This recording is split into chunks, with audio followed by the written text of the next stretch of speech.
अगर आप किसी भारी देवता की साधना करते हैं, भारी देवता का मतलब है कि अपने पितरों, कुलदेव और कुलदेवी को छोड़कर आप किसी भारी देवता की साधना करते हैं। जैसे मैं आपको उदाहरण के तौर पर बता देता हूँ, मेरे घर के कुलदेवता गोगा जहारवीर है, मेरे घर की कुलदेवी माता शीतला है, भगवान शिव मेरे इष्ट देव हैं। तो अगर मैं भगवान शिव की उपासना करता हूँ वो मेरे लिए बाहरी देवता हो गए, पर अगर माता शीतला की करता हूँ तो मेरे घर के देवता हो गए, बाबा गोगा जी महाराज की करता हूँ तो मेरे घर के देवता हो गए।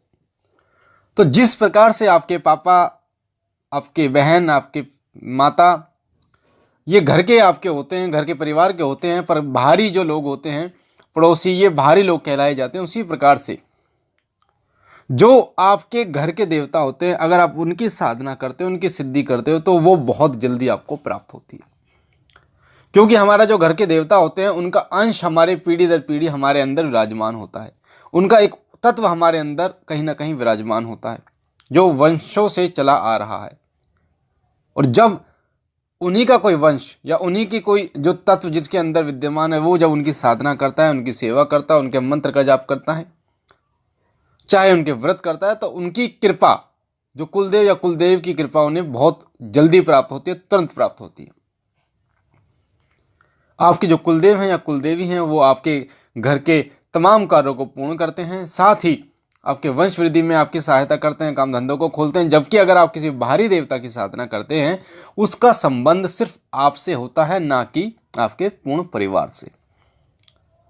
आप कैसी साधना कर रहे हैं उसका फल आप ही को प्राप्त होता है, पर जब आप कुलदेव की साधना करते हैं, कुलदेवी की साधना करते हैं, तो उसका फल आपको तो प्राप्त होता है, आपके माध्यम से आपके पूर्ण परिवार को भी उसका फल प्राप्त होता है। तो इसीलिए अगर आप कोई साधक हैं, अगर कोई आप भगत हैं, भक्त हैं, अगर आप कोई साधना करना चाहते हैं, तो शुरुआत जो आप साधना की करें वो आप अपने घर से करें, अपने कुलदेवी या कुलदेवता से करें। अगर आपके कुलदेवी और कुलदेवता आपसे नाराज हैं, तो आप चाहे दुनिया में कहीं भटक लो, किसी की साधना कर लो, भगवान शिव की साधना कर लो, भगवान राम की कर लो, हनुमान जी की कर लो, किसी की साधना संपूर्ण नहीं होंगी, और ना ही वो देवत्व जो शक्ति है वो आपके घर में विराजमान होगी। क्योंकि जो घर की चौखट है उस पर आपके कुलदेवी कुलदेवता का पहरा होता है। उनकी इच्छा होती है कि आपके घर में कौन सा देवता जाएगा, कौन सा देवता नहीं जाएगा। और अगर आप बुलाना भी चाहोगे किसी भारी देवता को तो वो नहीं आने देंगे। देवता एक दूसरे का सम्मान करते हैं, और घर के बीच में, यानी किसी के घर के मामले में कोई भी देवता इंटरफेयर नहीं करता। जैसे आपके घर के अगर कोई मामला है, आपके घर की कोई लड़ाई है, तो बाहरी व्यक्ति उसमें इंटरफेयर नहीं करता, उसी प्रकार से होता है।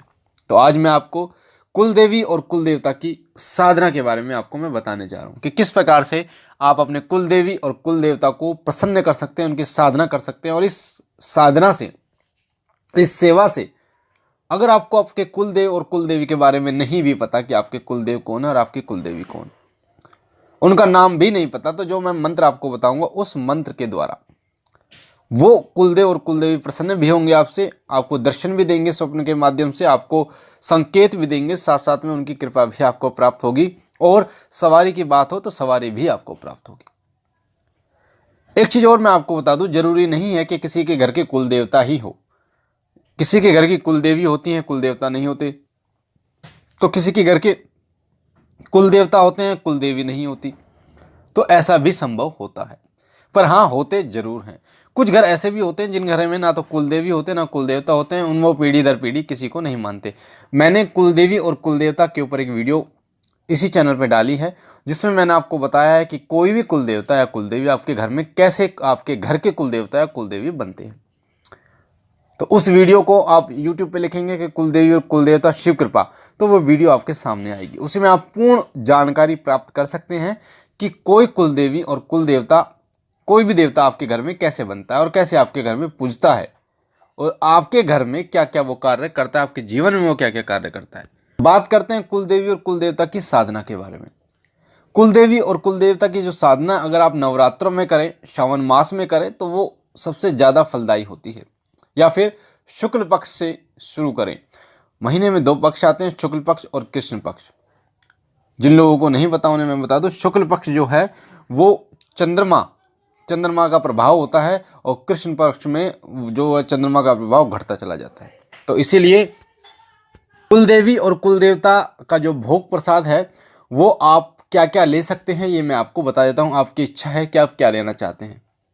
दूसरी बात कि कुलदेवी की जो साधना या कुलदेव की साधना है वो आप शुरू करेंगे, सोमवार से आप शुरू कर सकते हैं, या फिर बुधवार से आप शुरू कर सकते हैं, या फिर शुक्रवार से शुरू कर सकते हैं। इन 3 दिनों में आप अपने कुलदेव या कुलदेवी की साधना की शुरुआत करें, सोमवार, बुधवार और शुक्रवार के दिन।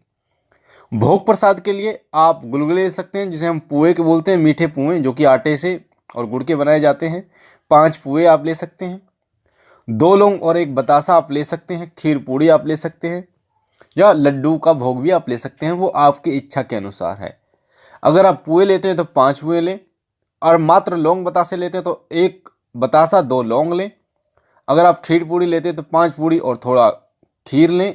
ऐसी हलवा पूड़ी लेते हैं तो हलवा और 5 पूड़ी लें। अगर आप लड्डू लेते हैं तो 2 लड्डू, जोड़ा जो होता है लड्डू का वो लें। यानी कि इस प्रकार से आपको भोग रखना है। जो जोत है वो देसी घी की जोत जलेगी। धूपबत्ती जो है वो गूगल की लगेगी। आपको मंत्र, जो मैं मंत्र बता रहा हूँ, इस मंत्र का जाप आपको करना है। डेली 5 माला आपको जाप करनी है। माला इसमें आप रुद्राक्ष की माला आप ले सकते हैं, या फिर लाल चंदन की माला आप ले सकते हैं। इन दोनों मालाओं में से कोई एक माला का चयन आप कर सकते हैं।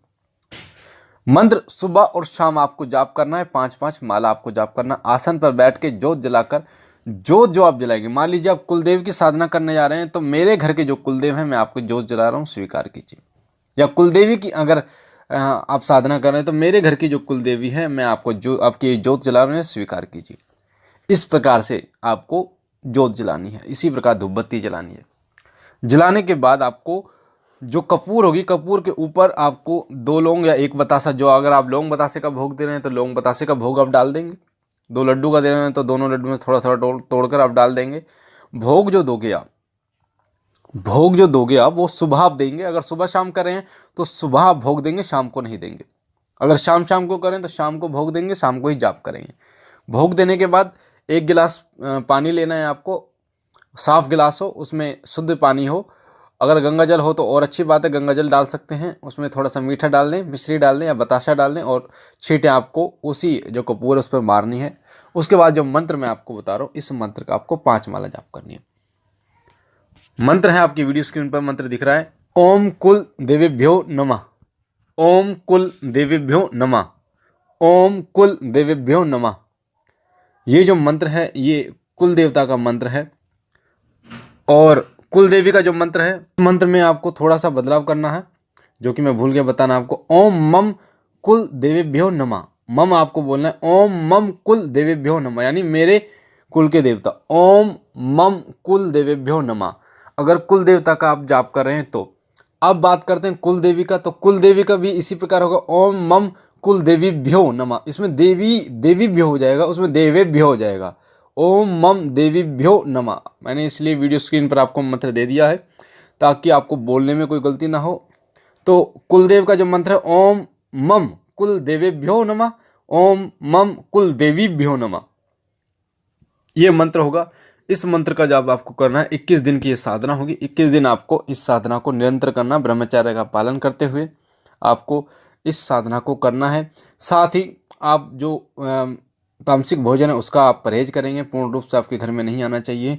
साथ ही आपको जब ये साधना आप करेंगे तो ब्रह्मचर्य का पालन करते हुए आपको अगर कम भोजन आप करें, यानी कि ऐसा ना हो कि फुल भोजन, कम भोजन करें। शाम के समय अगर आप जाप कर रहे हैं तो कम भोजन करें, उसके बाद आप शयन करें शाम को दूध पीकर।